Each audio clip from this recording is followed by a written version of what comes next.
예, 우리 다 같이 일어나셔서 이 시간 우리에게 주시는 하나님의 말씀을 받으실 텐데요. 요한복음 1장 39절 말씀입니다. 한 절인데 요한복음 1장 39절 말씀 우리 두 번 연속으로 합독하도록 하겠습니다. 39절에 시작. 예수께서 이르시되 와서 보라. 그러므로 그들이 가서 계신 데를 보고 그날 함께 거하니 때가 10시쯤 되었더라. 한 번 더. 예수께서 이르시되 와서 보라. 그러므로 그들이 가서 계신 데를 보고 그날 함께 거하니 때가 10시쯤 되었더라. 아멘. 예, 자리에 앉으시기 바랍니다.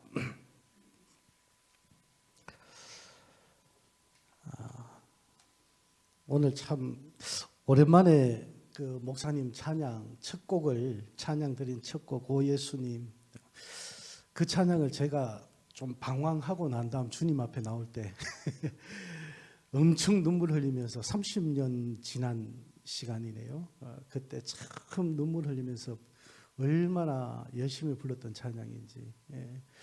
그래서 그때가 딱 생각이 나더라고요. 그때 주님을 다시 만나게 하시고 주님 앞에 무릎 꿇게 하시고 그리고 지금까지 이 길을 걸어오게 하신 그 주님이 생각이 나게 하시더라고요. 너무나 감사했습니다. 우리 지난달에는 우즈베키스탄 선교사님 그 설교와 간증을 들으셨습니다. 저는 그 현장에서의 그런 선교사님들의 현장의 삶을 알기 때문에 그날 선교사님은 굉장히 담담하게 말씀을 하셨지만은 저는 왜 그래 그 눈물이 나든지 그 담담한 속에 감춰져 있는 힘들고 어려웠던 그런 시기들이 이렇게 그냥 상상이 되어지더라고요. 그래서 참 눈물이 많이 흘렸지만은 참 은혜로운 그런 시간이었습니다. 그런 선교사님의 간증을 듣게 해주셔서 하나님께 너무나 감사했고요. 오늘 이 본문도 우리에게 주시는 이 말씀 또한 전도와 선교에 관한 그런 메시지입니다. 우리가 코로나 때문에 특별하게 우리가 이렇게 교육 활동을 못하기 때문에 하나님께서 이렇게 조금 메시지에 함께 우리가 공부할 수 있는 그런 시간을 허락해 주신 것 같아요. 오늘 이 본문으로 들어가면서 여러분들에게 한번 질문을 드립니다. 여러분, 전도란 무엇입니까? 전도란. 우리 전도하자 그러죠. 전도하자. 전도란 무엇일까요? 예? 열매. 예. 하나님의 뜻. 예. 감사합니다. 이렇게 대답이 와야 돼요. 자, 그러면 선교라는 것은 또 무엇일까요? 선교. 멀리 가서 하는 거. 예, 멀리 가서 하는 거. 자, 제가 전도와 선교에 관한 정의를 한번 내려보았습니다. 우리 전도란 무엇인가? 같이 한번 읽을까요? 불신자들에게 복음을 직접적으로 전하는 행위를 말합니다. 아멘. 자, 불신자들에게 복음을 직접적으로 전하는 행위를 이제 우리가 전도라고 합니다. 열매 그리고 또 조금 전에 말씀해 주셨던 이 모든 것들은 뭐냐 그러면 이 전도가 있은 후에 우리에게 보여주시는 결과물이 바로 열매로 나타나게 되는 것입니다. 자, 그럼 선교란 무엇인가? 우리 같이 한번 읽을까요? 시작. 불신자들에게 복음을 직접적으로 전하는 것은 물론이고 그 외에 주님의 사랑을 전하기 위한 모든 행위들과 사역들을 말합니다. 네. 자, 복음을 전하는 것은 똑같습니다. 복음을 전하는 것은 똑같은데 이 선교라는 것은 주님의 사랑을 전한다는 것입니다. 예를 들면 오늘날 한국에 특히 한국의 많은 병원들이 잘하는 것이 뭐냐 그러면 의료봉사 선교단이 있어요. 그래서 정말 힘든 나라, 어려운 나라, 오지 이런 데 찾아가서 의료 선교를 하는 그런 선교가 여기에 포함이 되겠죠. 그리고 많은 선교사님들이 나가 계신데 이번 여름 저도 여러분들이 기도해 주셔서 잘 다녀올 수 있어야 될 텐데 이 팬데믹 때문에 베트남에 나갈 때에 이번에 우리 학생들을 위해서 학생들 그 건강을 위해서 카이로프라틱하고 한의를 겸하여서 전공하신 원장님이 동행하시기로 하셨어요. 그래서 그 학생들에게 의료 선교를 같이 이제 하시기로 하셨는데, 이런 의료 선교라든가 그리고 찬양 선교, 그리고 또 여러 방면에 또 선교 봉사단들이 많이 있습니다. 힘들고 어려운 지역에 뭐 자연재해라든가 이런 거 있는 나라에 또 가서 발런티어로 가서 또 이렇게 선교를 하는 그런 분들도 참 많이 있습니다. 그 외에 온라인상에서 복음을 전하시는 분들도 참 많이 있고요. 그리고 또 들어가기 힘든 곳에 이렇게 출판물을 이렇게 만들어 가지고 들어가는 그런 부분도 이런 선교에 해당이 됩니다. 자, 그러면은 선교의 목적과 전도의 목적은 무엇인가 하는 것입니다. 전도와 선교의 목적. 우리 같이 한번 읽을까요? 시작. 불신자들에게 복음을 전하여 예수를 믿고 나의 구주로 고백함으로 구원함을 얻어 하나님의 나라를 확장하는 것. 아멘. 똑같습니다. 취지는. 목적은 똑같아요. 전도와 이 선교의 목적은 똑같습니다. 예수를 전하는 것입니다. 예수를 가서 전하고 알게 하는 것입니다. 그리고 그 예수를 믿게 하는 것입니다. 그리고 그 예수를 나의 구주로 고백함으로 구원의 반열에 들어올 수 있도록 그들에게 증거하는 것입니다. 그리고 그들이 함께 하나님의 나라를 확장해 나가는 것입니다. 이것이 전도와 선교의 동일한 목적입니다. 자, 그렇다면 차이점은 뭘까요? 선교와 전도의 차이점은, 자, 같이 읽을까요? 시작. 전도보다 선교가 좀 더 포괄적이다. 조금 전에 우리 권사님 말씀하셨는데 멀리 가는 거, 멀리 가는 거. 자, 예전에는 M1, M2, M3라 해가지고 선교사님들이 나누어져 있었어요. M1은 뭐냐 그러면요, 저와 같이 예전에 우리 지금 또 목사님처럼 타 민족권에 가가지고 다른 민족들 그 타 문화권에 가가지고 우리 민족들을 위해서 설교하는 거, 우리말로. 그러니까 한인 교회, 한인 목사님들 여기에 이제 포함이 될 수가 있는 거예요. M2는 뭐냐 그러면 비슷한 문화권에서 있는 사람들에게 복음을 전하는 거고, 그리고 M3는 정말 멀리 가는 거, 아프리카라든가 완전히 문화권도 다르고 언어도 다른 그런 곳에 가서 선교를 하는 것. 그래서 이 선교가 조금 더 전도보다는 포괄적입니다. 포괄적인데 우리가 여기서 한 가지 생각해 볼 게 있는데, 그게 뭐냐 그러면요, 바울은 전도자일까요? 선교자일까요? 보면 많은 분들이 전도자 바울, 그리고 또 바울의 선교 여행이라고 우리가 하지 않습니까? 바울은 이 두 가지 다를 병행했습니다. 병행했어요. 우리가 이 지역에서 전도자의 역할도 감당할 수 있어야 되고 선교사의 역할도 감당할 수 있어야 되는 것입니다. 그럼 오늘 이 성경에서 말하는 복음을 전하는 이 원리를 우리가 오늘 알아야 되는데요. 전도와 선교의 목적인 복음을 전하는 원리는 과연 무엇일까 하는 것입니다. 오늘 이 본문 요한복음 1장에서는 우리가 그 원리를 찾을 수가 있습니다. 그 원리를 찾을 수 있는데, 이 배경을 보면요, 침례 요한이 제자들과 함께 거닙니다. 거닐다가 보니까 누구를 봅니까?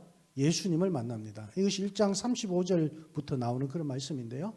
자, 예수님을 만나게 됩니다. 예수님을 만나게 되니까 저기 보라, 그러니까 보라, 하나님의 어린 양이로다. 구약 성경을 인용해서 예수님을 말씀하고 있습니다. 그래서 이 제자들 중에 두 명이 있는데 그 두 명의 제자가 예수님께 갑니다.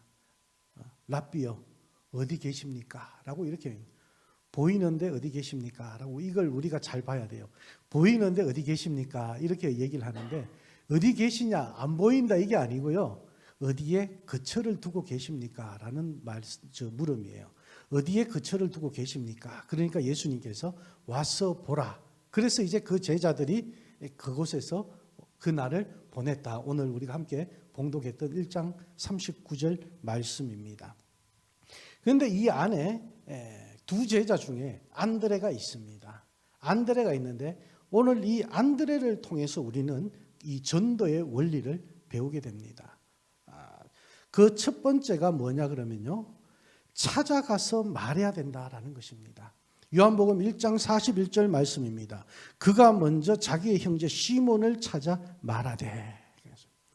먼저 시몬을 찾아갔다는 거예요. 예수님을 만났습니다. 예수님을 만나고 난 다음 전도와 선교의 가장 첫 번째 해야 될 것은 예수님을 만난 내가, 예수님을 만난 여러분이 먼저 누군가를 찾아가야 된다는 것입니다. 찾아가서 말해야 되는데 무엇을 말해야 됩니까? 오늘 이 안드레는 나 예수님 만났다라고 얘기를 해요. 시몬에게. 나 예수님 만났다. 성경에 기록되어져 있는 그 예수님을 내가 만났어 라고 얘기를 합니다. 그리고 45절 말씀에 보면요, 빌립이 나옵니다. 빌립이 나다나엘을 찾아 이르되, 그렇게 말씀하고 있죠. 예수님께서 빌립을 만나서 나를 따르라고 말씀하시고 난 다음 빌립이 순종해서 예수님을 따르죠. 그래서 이 시몬, 안드레, 빌립, 이 세 사람 고향이 같아요. 베세다 사람이에요. 자, 그런데 이 빌립이 예수님을 만나고 난 다음에 누구를 찾아가느냐? 나다나엘을 찾아갑니다. 나다나엘을 찾아가서 말합니다. 모세가 율법에 기록하였고 구약의 선지자들이 기록한 나사렛 예수님을 내가 만났다라고 이렇게 얘기합니다. 그때 우리가 잘 아는 말씀 있죠? 나다나엘이 뭐라고 합니까? 아이고, 나사렛에서 무슨 선한 것이 나냐, 이렇게 얘기를 하고 있습니다. 예수님을 만나지 못한 사람을 찾아가서 예수님을 말해야 하는 것이 전도와 선교의 첫 번째 원리입니다. 그러면 두 번째는 뭐냐? 우리 한번 같이 읽을까요? 시작. 초청해야 한다. 초청해야 한다. 이것이 바로 와서 보라는 것입니다. 42절 말씀에 보면 데리고 예수께로 오니 이렇게 얘기를 하고 있는데, 안드레가 시몬에게 찾아가서 예수님을 전하고 난 다음에 어떻게 해요? 베드로를, 시몬을 데리고 예수님께로 왔다라는 것입니다. 이것이 바로 초청입니다. 초청이 이루어져야 돼요. 46절 말씀에 보면 빌립 또한 그렇습니다. 빌립이 이르되 와서 보라 하니라. 나다나엘이 야, 말도 안 되는 소리 하지 마라. 나사렛에서 무슨 선한 것이 나올 수 있느냐라고 얘기했을 때 빌립의 대답은 구차한 변명이 없었어요. 너가 와서 보라는 거예요. 와서 보라. 와서 보라는 말은 이 성경에서 저는 이 두 사람의 이 말이 참으로 우리에게 와닿는 말씀입니다. 오늘 우리가 보았던 예수님의 말씀, 와서 보라. 그럴 때 제자가 이제 되어서 가는 그런 모습들. 그리고 오늘 이 빌립이 예수님을 만나고 첫 번째 한 일이 찾아가서 말하고 나다나엘을 와서 보라고 데리고 오는 그 모습입니다. 와서 보라. Come and see. 나다나엘 같이 의심하는 자에게 담대히 전할 수 있는 저와 여러분이 되어지기를 주님의 이름으로 축원합니다. 전에 제가 설교하면서, 작년에 설교하면서 여러분들에게 언급했던 부분이 있는데요. 사역에는 두 가지가 있다고 여러분들에게 말씀을 드렸습니다. 두 가지의 사역이 있는데 첫 번째가 뭐냐? Go and tell. 가서 전하는 사역이 있습니다. 그리고 두 번째 사역은 Come and see. 초청하는 사역이 있습니다. 와서 보라는 사역입니다. 이것은 서로 이어져 있는 것이에요. 따로 되어 있지 않습니다. 여러분들이 만약에 누군가를, 불신자를 찾아가서, 예수를 모르는 사람들에게 찾아가서 예수를 전했다고 합시다. 예수를 전하고 그냥 오면 끝나는 것이에요. 우리는 그냥 어디 단기 선교를 나가면 예수를 전하고 오면 끝났다고 생각해요. 우리는 열심히 씨를 뿌렸다 생각해요. 아니요. 예수를 전했으면 초청까지 이루어져야 되는 거예요. 예수를 어디서 만날 수 있는지, 어떻게 만날 수 있는지, 예수에 대해서 어떻게 알 수 있는지 우리가 초청까지 해줘야 된다는 거예요. 우리 주님의 영광교회가 그런 교회가 되어지길 원합니다. 만약 초청만 해도 안 되는 거예요. 고인이 되신 유명한 코미디언이죠. 이주희 씨. 뭐라고 합니까? 일단 한번 와보시라니까요. 그러거든요. 일단 한번 와보시라니까요. 그때는 순진했기 때문에 일단 한번 와보라면 다 왔어요, 사람들이. 근데 요즘은 안 그래요. 왜 와야 되는지를 얘기해줘야 와요. 아이들에게도 야, 이리 와봐 그러면 뭐라 그럽니까? 아빠 왜? 좀 머리가 커지니까. 윤건이는 잘 올 거야 지금은. 그죠?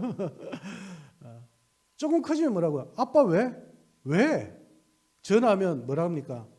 아빠 이게 아니고 뭐요? 왜? 이렇게 나오거든요. 자, 왜 와야 되는지를 얘기해 줘야 되는 거예요. 우린 와서 무엇을 할 수 있는지를 알려줘야 되는 거예요. 내가 예수를 전했으면 예수를 만날 수 있는 곳으로 안내까지 할 수 있어야 되는 거예요. 그런 곳에 저와 여러분이 사용되어져야 된다는 것입니다.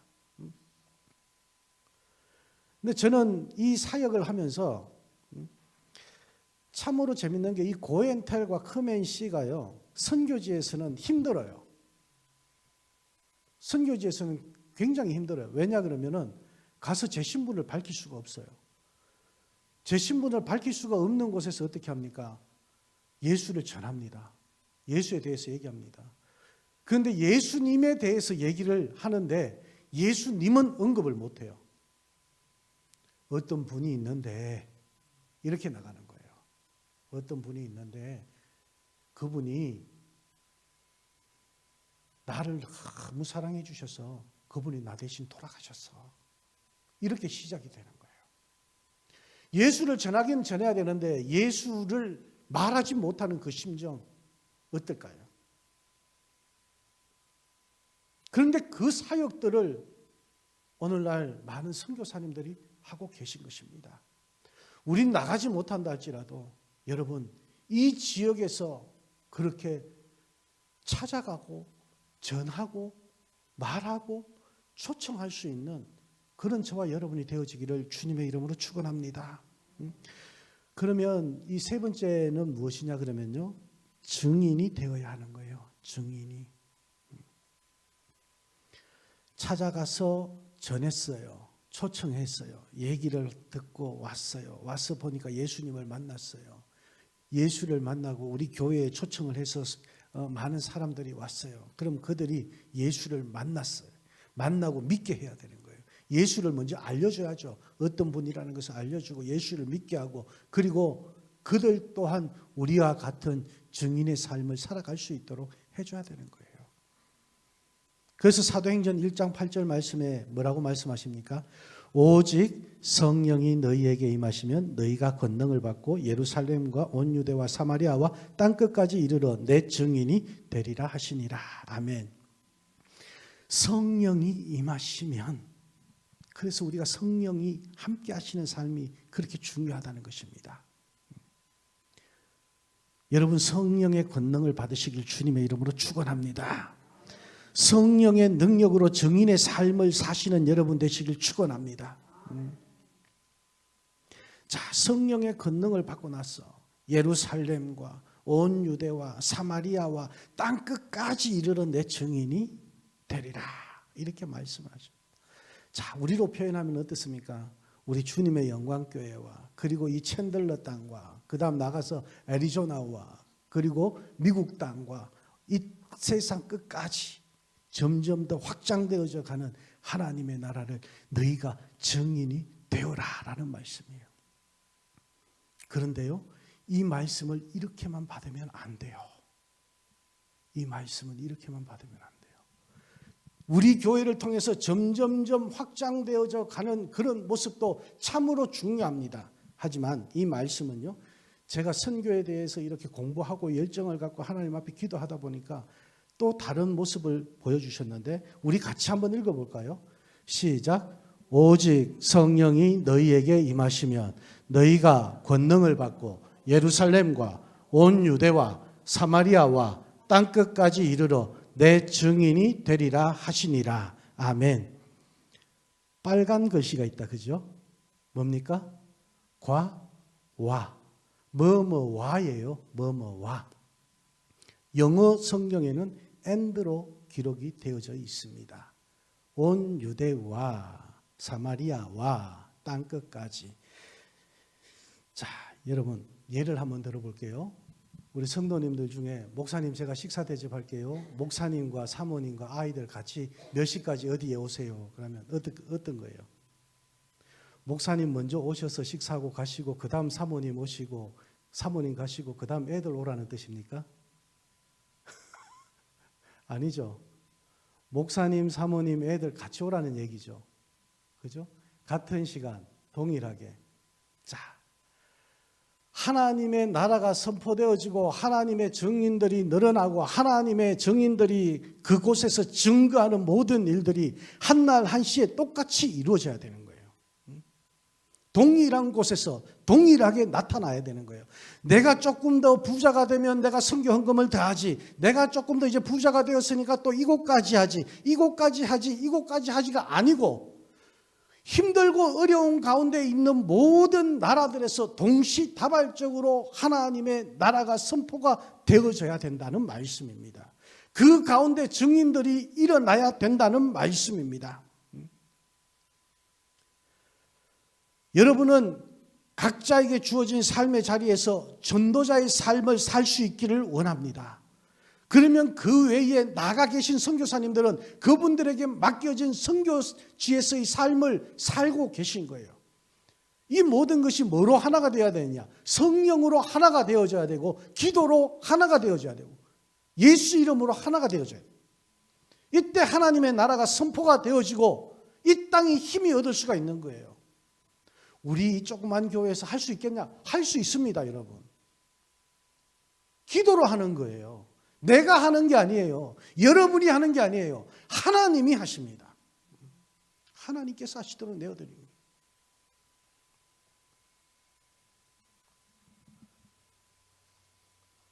오늘 말씀을 정리하면서요. 와서 보라고 말씀하십니다. 와서 보라. 와서 보라고 말할 수 있으려면요.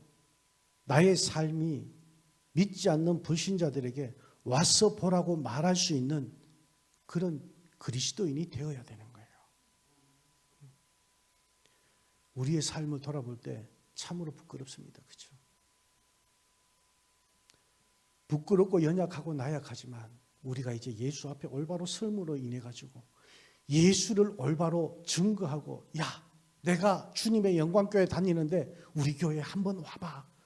여기서 예수님 한번 만나봐. 예수님은 이런 분이야 라고 말할 수 있어야 돼요. 그렇게 될 때 그런 믿음을 가질 수 있을 때 우린 찾아갈 수 있고 가지 말라고 말려도 막 가실 거예요 아마. 그리고 초청도 할 수 있고 증인도 될 수가 있는 것입니다. 우리 눈에는 여러분 지금 이것이 불가능해 보일 수 있습니다. 우리 눈에는 불가능해 보일 수 있지만 하나님께서 역사하셔서 우리 교회를 통해서 많은 전도자와 선교사들이 배출될 수 있기를 주님의 이름으로 축원합니다. 저 그날이 기대가 돼요. 저희 가정이 굉장한 불교 집안이에요. 저희 아버지가 영천 은혜사에 이름이 올라가 있고 저 이름도 올라가 있어요. 근데 우리 할머니가 아버지 어릴 때 태어났을 때 옛날에는 태어나서 바로 죽는 일이 많으니까 이렇게 모든 껍질들이 벗겨지고 해가지고 이 아버지를 그냥 내팽개치고 어디 부흥회 하는 데를 가신 거예요. 절에 다니시는데 부흥회를 가셨어요.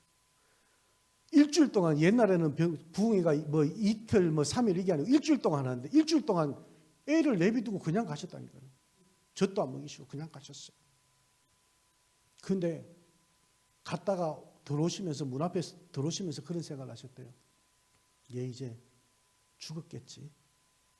근데 들어와 보니까 살아있는 거예요. 그래서 하나님 앞에 나와서 예배드리고 그 부흥에 와가지고 은혜 받고 와서 보니까 살아있고 아들이 죽었을 줄 알았던 아들이 살아있고 이러니까 어떻습니까? 이제 예수 믿게 되신 거예요. 그래서 저희 집안에 지금 목회자들이 줄줄이 계속 많아요. 저희 아버지, 작은 아버지, 그리고 사촌형, 또 고종 사촌형, 뭐 엄청나게 막 이렇게 하나님께서 세워주시고 사용하여 주시는 그런 모습을 봅니다. 저희 교회도 그런 역사가 일어나길 원합니다. 저희 교회를 통해서 여러분의 기도를 통해서 나타나는 거예요. 우리의 기도를 통해서 하나님께서 역사하시는 거예요. 저와 여러분은 그냥 씨를 뿌릴 수 있는 데까지 뿌리면 되는 거예요. 그리고 기도할 수 있는 데까지 기도하면 되는 거예요. 그리고 그 밑거름이 되어주도록 최선을 다해 주님 앞에 우리가 나아가면 되는 것입니다. 주님 앞에 올바로 설 때 하나님께서는 우리에게 올바른 전도자로 세워주시고 그리고 기도하는 선교사로 세워주실 줄 믿습니다. 저는 우리 주님의 영광교회가 그런 교회가 되어지기를 원합니다. 지금 온라인상으로 예배드리시는 분들과 그리고 힘들게 지금 병으로 투병하시는 분들, 그분도 내가 이 병이 빨리 나아서 하나님의 증인의 삶을 살기를 원합니다. 이런 마음을 가지고 기도할 때 하나님께서 역사해 주실 줄 믿습니다. 마지막으로 제가 여러분에게 선교사님 한 분을 소개해 주려고 합니다. 두 분인데 한 분은 제가 밝힐 수가 없는데 한 분은 지금 이 두 분은 저와 친분이 굉장히 있으신 분이에요. 한 분은 김태환 선교사님입니다. 제가 이분은 밝힐 수 있습니다. 이분은 내놓고 사역을 하시는 분입니다. 조금 전에 우리 김정로 집사님 기도하실 때 우크라이나를 위해서 기도하실 때 제가 눈물이 참 묵이 메이더라고요. 이 김태환 선교사님은 저랑 1년에 캔사스 시티에서 제가 담임 목회할 때 1년에 한두 번씩 만나서 교제를 나누셨던 그런 선교사님입니다. 아주 너무 훌륭하신 분이에요. 근데 이분이 우크라이나에서 선교를 하고 계십니다. 선교센터를 세우시고요. 내놓고 하시는 거예요. 이분은 그냥 죽으면 죽으리라 정말 그렇게 하시는 분이에요. 그리고 교회와 선교센터와 신학교를 그렇게 운영하시는데 아주 힘들고 어려운 가운데서도 그렇게 나가십니다. 그런데 이 선교사님이 그 선교센터를 이번 전쟁 때 대피소로 내놓으셨어요. 주민들의 대피소가 부족하다 보니까 거기를 내놓으셨어요. 그래서 많은 주민들이 그곳을 사용하고 있는데 선교사님은 이곳에 있지 말고 나가셔서 이 나라를 나가셔서 전쟁이 끝나고 나면 종전이 되면 선교사님 다시 들어오셔서 이 지역을 회복시켜 주세요라고 그 주민들이 선교사님을 내보냈었어요. 그래서 이 선교사님이 불가리아를 거쳐가지고 지금 루마니아에 가 계십니다. 루마니아는 우크라이나와 국경선입니다. 그런데 우크라이나와 루마니아 국경선에서 지금 넘어오고 있는 난민들을 돕고 계세요. 말이 안 통하기 때문에 그 모든 말들과 그리고 또 이렇게 소통할 수 있는, 그리고 심지어 일주일 동안 옷을 피나 놓으면서 옷도 갈아입지 못하고 급하게 나오다 보니까 옷도 가지고 오지 못하고 속옷도 챙겨오지 못한 그들이 와서 제일 먼저 첫 마디가 뭐냐면 따뜻한 차 한 잔 주세요라는 말을, 두 번째가 옷 좀 갈아입게 해주세요라는 말을 한다고 합니다. 너무나 가슴이 아팠어요. 전쟁이 장기화될 것 같아서 이 선교사님이 이제 기도 요청을 하시면서 저에게 이제 부탁을 하신 부분이 의류와 식품, 의약품 등등 이런 것들을 구할 수는 있는데 경비가 많이 부족하다는 것이죠. 그걸 해결할 수 있도록 기도를 요청하시면서 바로 국경 인접 지역에 선교센터를 임시로 선교센터를 세울 수 있도록 그렇게 이제 기도 부탁을 해 주셨습니다. 그리고 또 한 선교사님은 신분은 밝힐 수가 없습니다. 그런데 지금 소식이 끊겼어요. 소식이 끊겼는데 우크라이나에서 사역을 하시는데 마지막 소식이 무엇이냐 그러면은 러시아 분들이 쳐들어와서 그 선교사님이 살고 있는 모든 그 지역을 돌아가면서 모든 다리를 파괴를 해가지고 나갈 수가 없게 됐다. 이제 더 이상 탈출이 불가능하다라고 소식을 받았습니다. 그래서 이제 탈출도 불가능하고 생필품도 없고 그래서 지하에 전부 다 지금 숨어서 있는데 너무나 힘들고 어려운 그런 시간을 보내고 계시는 것까지만 제가 연락을 들었습니다. 제가 오늘 새벽에 김태환 선교사님으로부터 메시지를 한번 여러분들에게 소개해주고 우리가 함께 찬양을 드리길 원하는데요. 이렇게 메시지가 왔습니다. 우크라이나 난민 속에서 엊그제 들어온 난민들 중 약 30여 명이 유럽을 향해 길을 떠난다. 어두워지는 저녁 무렵 식사도 하지 못한 채 버스에 오른다. 계속 묻는다. 가는 곳이 폴란드의 어느 곳인데 거기도 가나요? 체코의 어느 도시인데요? 독일 어느 도시는 가나요? 버스는 루마니아 서부 오라데아 도시로 향한다. 450km 떨어진 곳, 밤길 8시간을 달려가야 한다. 그곳에 유럽 각 나라로 향하는 버스들이 기다리고 있다. 이곳까지 오는 것도 힘들었는데 다시 버스에 앉아 낯선 곳을 향해 가는 이들을 보니 안타깝다.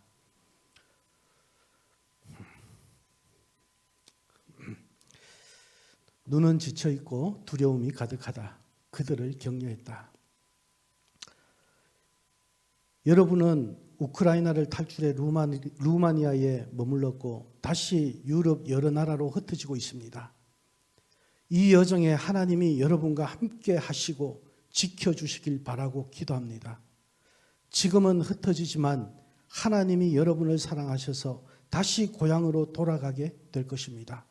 저도 때가 되면 우리 집으로 돌아갈 겁니다. 그때 다시 모여 우리를 불러주신 주님을 찬양합시다.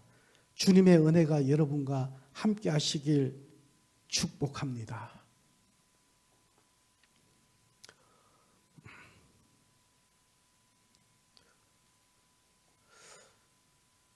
먼 길을 떠나는 난민들을 향한 선교사님의 마지막 축복 기도입니다. 그들에게.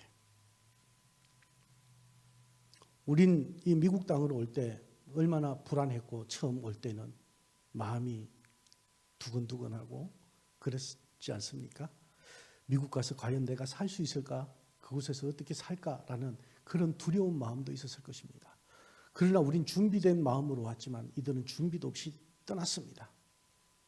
아무것도 가진 것 없이 떠났습니다. 노부모를 뒤로 하고 떠났습니다. 오는 길에 반나절이면 갈 수 있는 길을 러시아 군대를 피해서 5일을 돌아가는 사람들도 있었다고 합니다. 여러분, 저와 여러분 그리고 이 땅에 수많은 성도들과 전도자들과 이렇게 목숨을 걸고 나가 계시는 선교사님들 계십니다. 그분들을 위해서 함께 기도할 수 있는 저와 여러분이 되어지길 원합니다. 우리의 기도는 하나님께서 헛되이 하시지 않습니다. 하나님을 사랑하는 마음으로, 성도들을 사랑하는 마음으로, 이름도 모르고 아무것도 알 수 없는 그 선교사님들을 그냥 하나님 때문에 사랑하는 마음으로 우리가 기도할 때 하나님께서는 반드시 큰 역사를 이루어 주실 줄 믿습니다.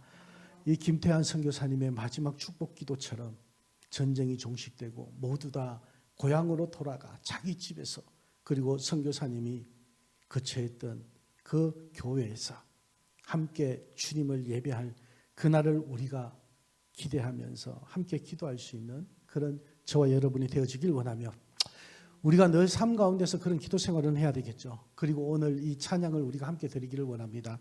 이 찬양을 드릴 때에 우리의 마음이 이분들에게 전달되어졌으면 좋겠어요.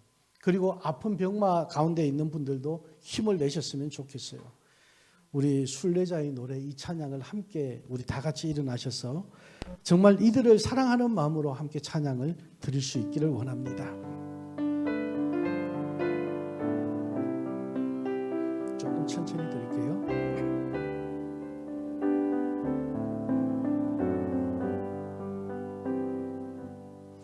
저 멀리 배는 나의 시온성,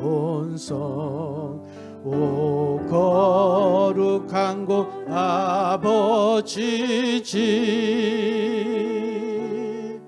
내 사모하는 집에 가고자 한밤을 세웠네. 저 망망한 바다 위에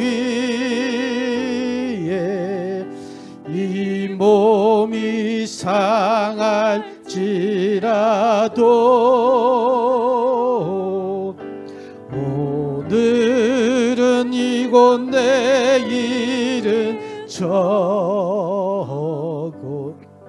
주 복음 전하리 아득한 나의 갈 길 다 가고 저 동산에서 편히 쉴 때 내 고생하는 모든 일들을 주께서 아시리 빈들이 나 사막에서 이 몸이 고날지라도 내 주 예수 날 사랑하사 날 지켜주시 오 내 주 예수 날 사랑하사 오 내 주 예수 날 사랑하 널 지켜주시리 널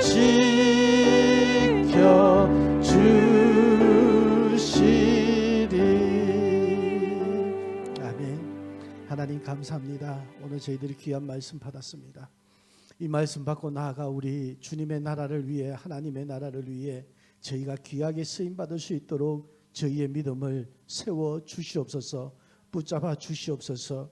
아버지 하나님 저희가 이제 올바른 전도자로 나갈 수 있게 주님께서 저희의 믿음을 세워주시길 원합니다. 이 아버지 하나님 챈들러 아리조나 지역에 주님의 영광교회가 주님께서 맡겨주신 사역을 잘 감당할 수 있도록 주님 역사하여 주시옵소서. 주님 사람의 눈으로 보기에는 지금 부족하고 연약합니다. 하지만 하나님께서 저희와 함께하여 주셔서 많은 전도자와 많은 선교사들이 배출되어질 수 있는 우리 교회가 되게 하여 주시옵소서. 하나님의 나라를 선포하며 나가는 자들이 날마다 더하여지는 교회가 되게 하여 주시옵소서. 이 땅에 멀리 나가 있는 우리 선교사님들을 위해 기도합니다. 하나님 지금도 목숨을 걸고 선교하는 목사님들, 선교사님들 그들을 위해 주님께서 함께하여 주시옵소서. 저희들이 지금 한마음 한뜻으로 찬양을 드린 것처럼 선교지에 전쟁터에 주님의 은혜가 함께하여 주셔서 날마다 지켜주시고 인도하시는 하나님의 은혜가 그들 삶 가운데 함께하여 주시옵소서. 오늘도 눈물에 기도를 하는 우리 김태환 선교사님과 그의 삶 사역 위에 주님께서 함께하여 주시옵소서. 그리고 지금 악한 병마로 시달리고 있고 투병하고 있는 이들에게도 하나님께서 친히 함께하여 주셔서 여호와 라파 치유의 하나님께서 역사하여 주시길 원합니다. 이 시간 아픈 몸을 가지고 나왔습니다. 그들에게도 주님의 증인이 되기 위해 힘을 다하여 주시고 육신의 건강을 회복시켜 주시고 영적 건강을 세워 주시옵소서. 주님 나라에 귀하게 쓰임받을 수 있는 우리 모두가 되게 하여 주시옵소서. 지금은 우리를 죄악 가운데 구원하신 예수 그리스도의 크신 은혜와 우리 아버지 하나님의 넓고 크신 그 사랑과 성령님의 내재 충만 교통하심이 오늘 말씀을 듣고 나아가 올바른 전도자와 선교자의 삶과 하나님의 증인으로서의 삶을 살기 원하는 사랑하는 하나님의 백성들 머리머리 위에 그리고 우리 교회와 우리 교회에 속한 모든 성도들의 삶의 터전과 그리고 자녀들의 삶의 터전 위에 지금으로부터 영원토록 함께 하시기를 간절히 축원하옵나이다. 아멘.